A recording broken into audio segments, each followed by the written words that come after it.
My first video on folding. This shirt is a Gildan shirt that has been turned wrong side out. It's been soaked in soda ash, it's been washed, it's been spun out where it's just damp. I'm going to find the center.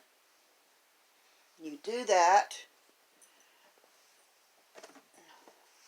by folding the sides together.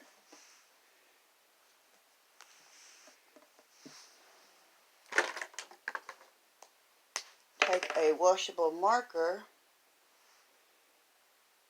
and mark the center, top and bottom. We're going to do this to fold it sleeve in sleeve and have symmetry front and back.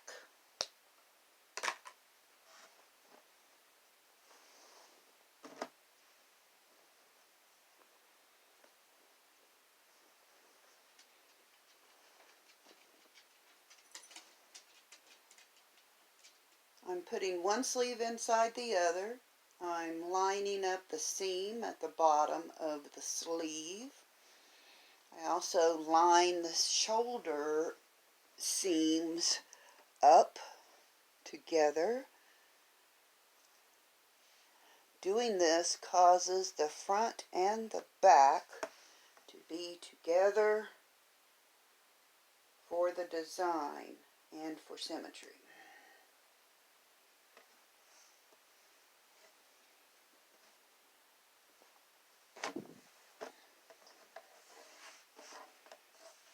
We match our green marks.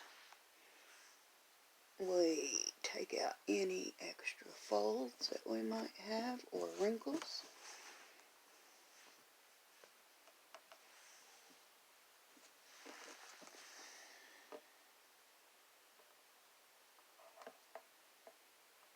I am new at producing these videos. Bear with me, please.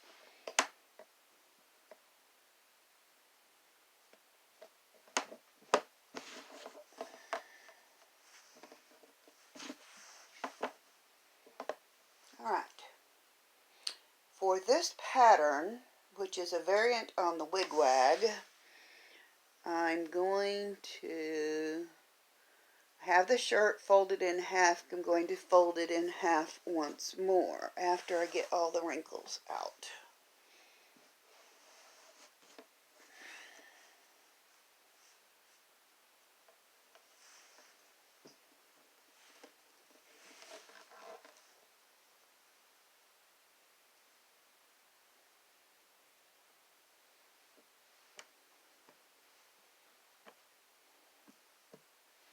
Next, I'm going to draw on my fold line. So I'm going to grab a ruler and my washable marker.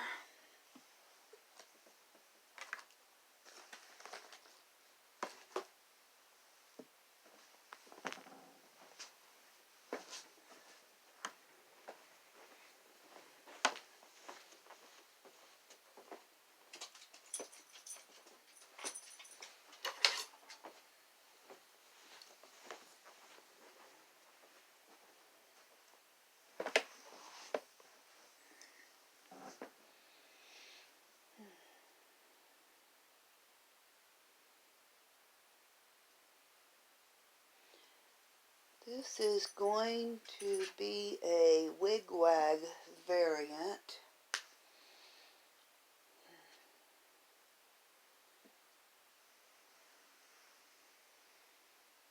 This is the line I will follow to fold my tie-dye pattern.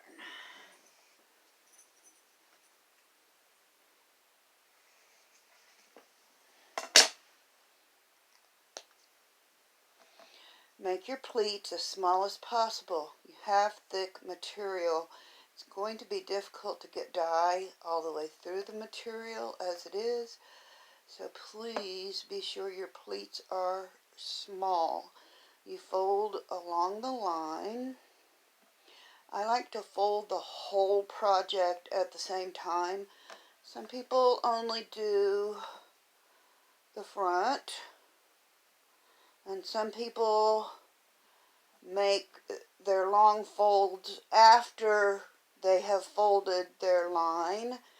I like to fold the whole thing at the same time.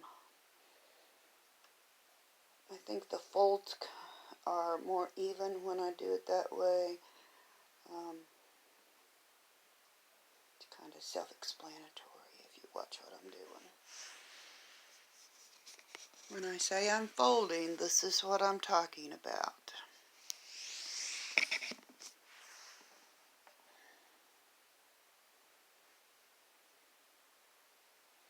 I pull a little bit of cloth up, make it about even with the others, and then pinch it into place.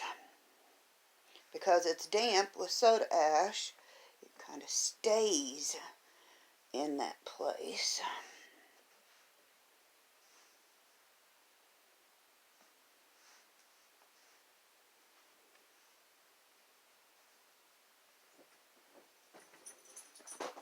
That's my dog Red, if you just saw him jump off the couch.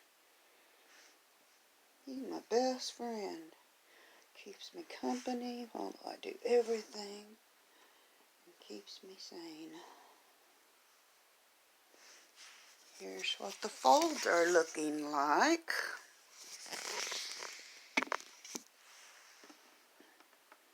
Be careful as you get into the arm pit. It's a little difficult to fold. Just take your time, make it even with the rest, and continue your pattern. Don't let your material come up and under. Make sure it's still flat against the ground or table like it's supposed to be.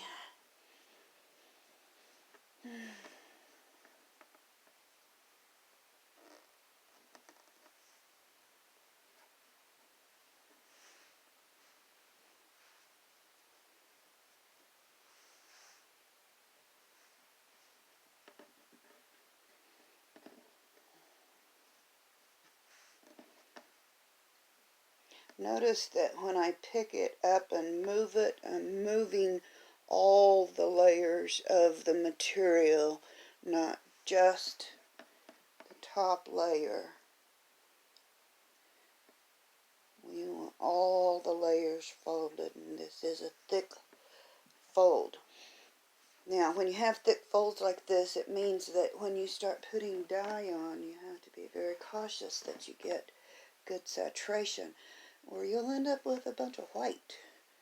In this particular project, that's not what we want.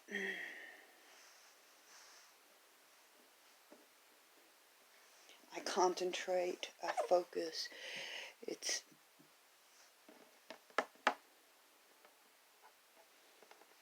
one of the things I get a little bit of anal retentive about.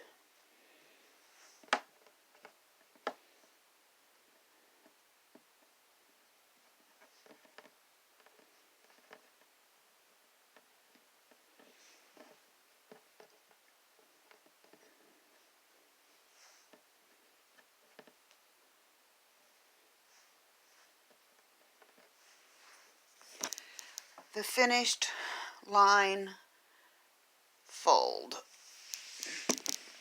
Now, I like to secure with rubber bands.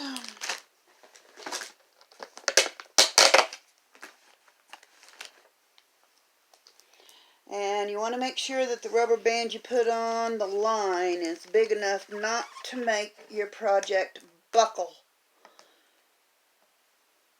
If it's too tight, your project will buckle and you'll start the folding process over again. So make sure that first rubber band is a good size.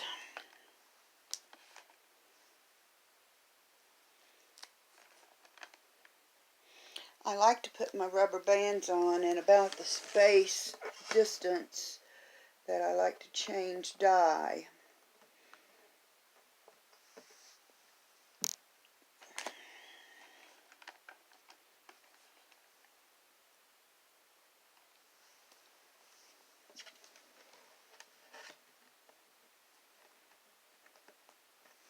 Some people use kite string. I use sinew on projects that I like white lines on. For this particular project, I don't want white lines. I'm using rubber bands.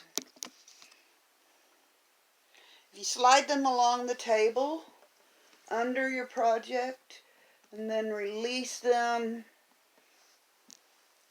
where you would like for them to stay, still making sure that they are big enough to not buckle your project when you release them. Your pleats have to lay flat in order to get a good dye, especially for this project. The wigwag variant is very artistic and requires lots of focus and concentration along with effort. Busted rubber band, we throw those away. Busted another one, throw that one away. Goodness, some of them must be getting old. Been doing this since about 9 months now.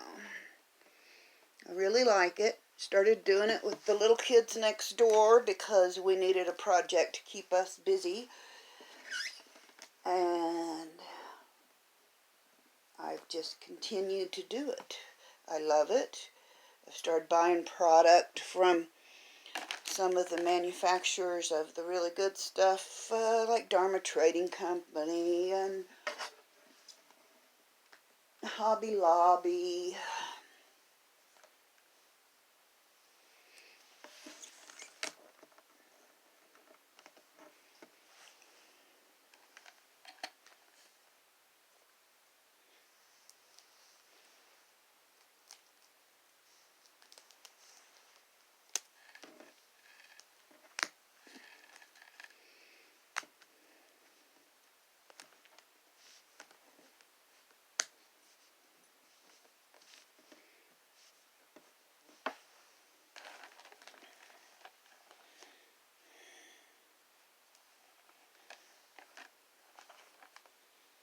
Couple more small ones and we should be finished with the tie-up. Then I'll mark out my pattern and the fun part begins with the dye. Alright, all the pleats are secured with rubber bands. Notice the intervals are fairly similar in distance. Next, I'm going to mark my pattern on it with my washable marker. And because I would like for this to be a very particular way, I'm going to use the ruler.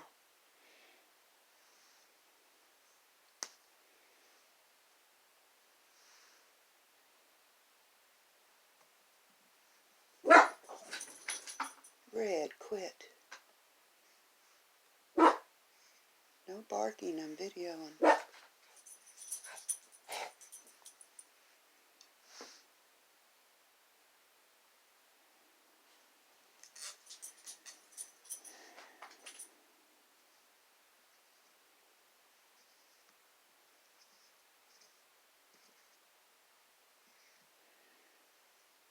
This line is where I'm going to make my W's for my wigwag design.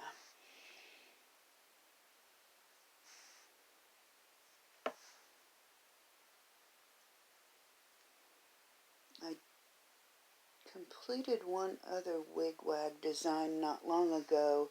It wasn't quite as good as I wanted, so I'm gonna try again.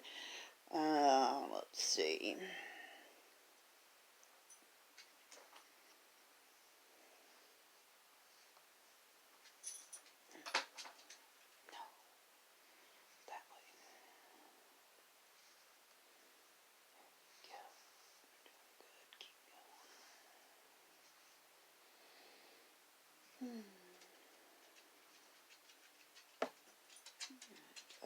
goes there, and there,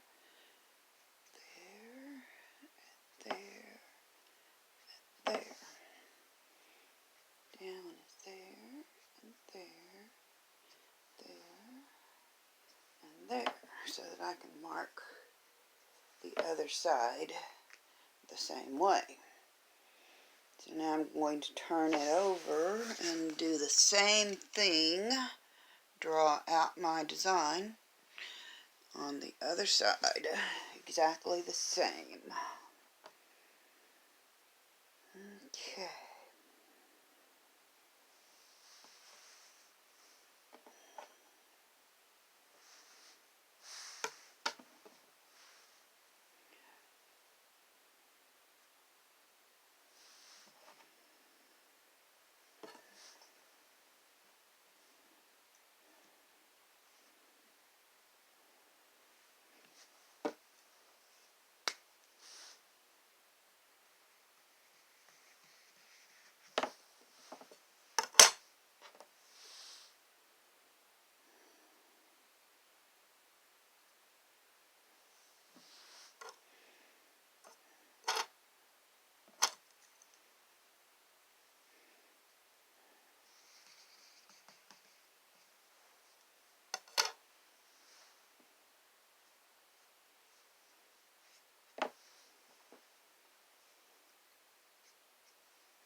So you make zigzags on your shirt to make the wig wag design. It comes out really interesting. A little bit difficult because of the fold, the thicknesses. It's definitely not a beginner spiral, but if you're looking to up your game and do something extraordinary, then think about this.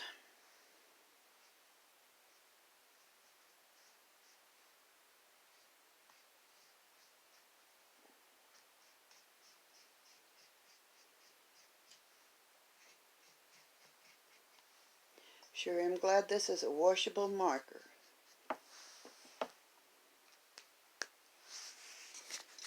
So, there's my pattern drawn out.